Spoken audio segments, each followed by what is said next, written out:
Hello everyone, this is Dhanalakshmi, Assistant Professor of Triple Department from RMD Engineering College. In this session, I would like to discuss about the step-down chopper, where in the subject Power Electronics, our unit 3 is all about chopper, DC-DC chopper. So in that, we'll discuss the step-down chopper today in this session. So DC-DC chopper, as we know that it's a input is also DC, output is also DC, where fixed DC, input is fixed DC and output is a variable one. So that is the chopper is a chopper will convert a fixed DC to a variable DC. So it is very similar to an AC transformer, where in case of AC supply or AC voltage, whenever we want to step up or step down, we go for step up transformer and step down transformer. The same way, it is very, or we can say it is an equivalent of AC transformer. So, or otherwise, we can also say DC transformer as this, because the function of the chopper is very similar to that of a AC transformer, where the AC voltage is stepped up or stepped down. Similarly, here the DC input is fixed DC input is converted into a variable DC. So here we can see that chopper is the one which converting the unregulated DC input to a controlled DC output. So where the input is from a battery or a fuel cell, whenever we get a DC source, and that voltage will be voltage level will be a constant or a fixed. Where when we want to vary that, where when we want to achieve a different voltage level, then we can go for a chopper. So using chopper, we can convert fixed DC input to a variable DC output. So here we can see that the chopper can increase or decrease the DC voltage level at its output side. So the chopper serves the same purpose as that of a AC transformer. That's why we say in short as a DC transformer. Actually, it is not a transformer. It plays the role of a transformer. Like AC, in case of like transformer in AC, where the AC voltage is stepped up or stepped down. Similarly, here also using chopper, we can step up or step up or step down the voltage of DC. So you can see that the fixed input voltage is converted into a variable output voltage. The fixed DC is chopped here, so that you can get a variable DC output. So when we take the types of chopper, the very basic fundamental types are the step-up chopper and step-down chopper, as in the case of a AC transformer. So here you can see that the step-down chopper is the one where the output voltage is always less than the input voltage. Whereas the step-up chopper is the one where the output voltage is more than the input voltage. The name itself tells us that step-up chopper will boost up the voltage, whereas the step-down chopper will step down the voltage at the output side. So whatever voltage you give as the input, if the output voltage is more than the input voltage, we say that as a step up chopper. If the output voltage is less than the input voltage, then we can say it as a step down chopper.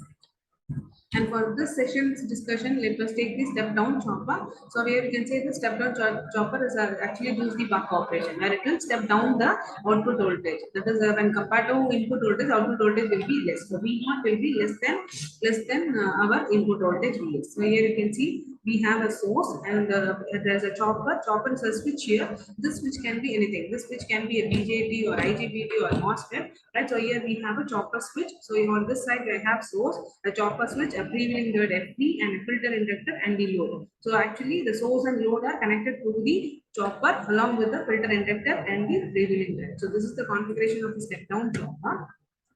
So here we can see that the two modes of operation of a step down chopper. That is when the switch is on. That is one mode of operation. The next mode of operation will be when the switch is on. So when the switch is on, you can see that this will create a short circuit. That is when the switch is on, it will become a short circuit. So therefore, now you can see that the source and the load are connected. So where you can see that the current from the source will be flowing through the load through in the filter inductor. So you can see that from the source, the current will be flowing through the switch, through the inductor, and it will flow to the load. So therefore, here this is how the current flow will be from the supply to the switch inductor, then the load. So you can say that now the source and the load are connected. So at this time, that is when this chopper is on, the output voltage is equal to input voltage, because here exactly the voltage, exactly the input is connected to the load. So during switches, during the chopper is on or during the on period, the source voltage is now connected across the load. So during the on time, I will be getting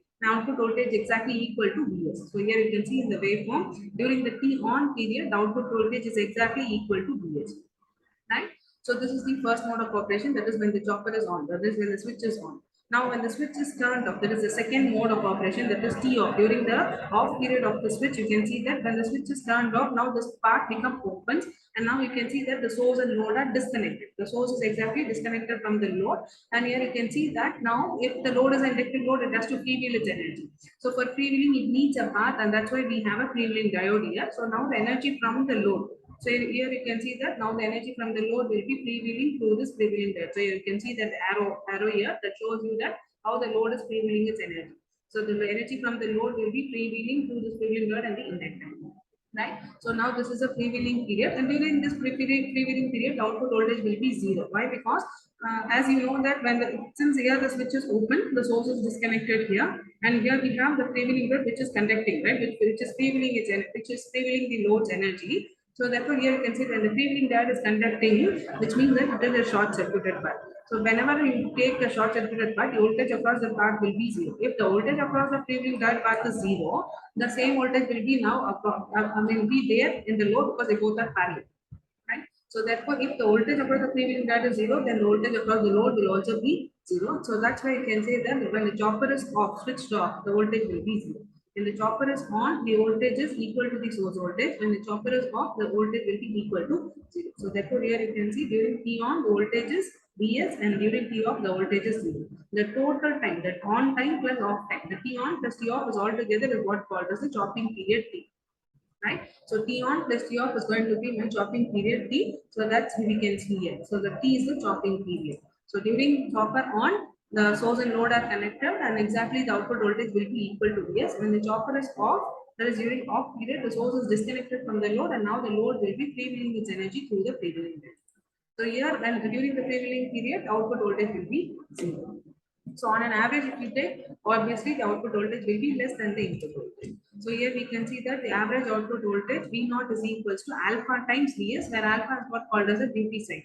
Duty cycle is nothing but on T on by T. So here you can see that T on by T into V, that is alpha times Vs. So and this T is nothing but the chopping period. If we want to write it in terms of frequency, then it is called chopping frequency. F is equals to 1 by 2.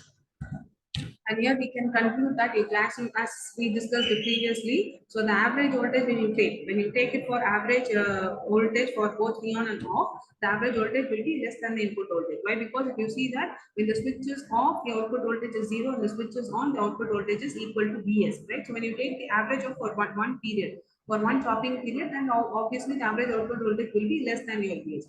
Or when we want to justify along with the equation, so we know that V naught is equals to alpha times Vs. If I set my alpha duty cycle as 25%, then it is 0.25. So 0.25 times of Vs. For example, if I take my Vs to be 10 volts, input voltage is 10 volts. Even if I set my alpha value to be 0.9, because always alpha should be less than 1. It varies from 0 to 1. It should be less than 1. So even if I set it as 0.9, then 0.9 into 10 will also give 9 volts. For in 10 volts of input, I'll be getting only 9 volts as the output when I set my alpha to be 0.9. So so that we can conclude that the output voltage is always than the input voltage. Thus the name, we can say that as a step down chopper. So step down chopper, always the output voltage will be less than the input voltage.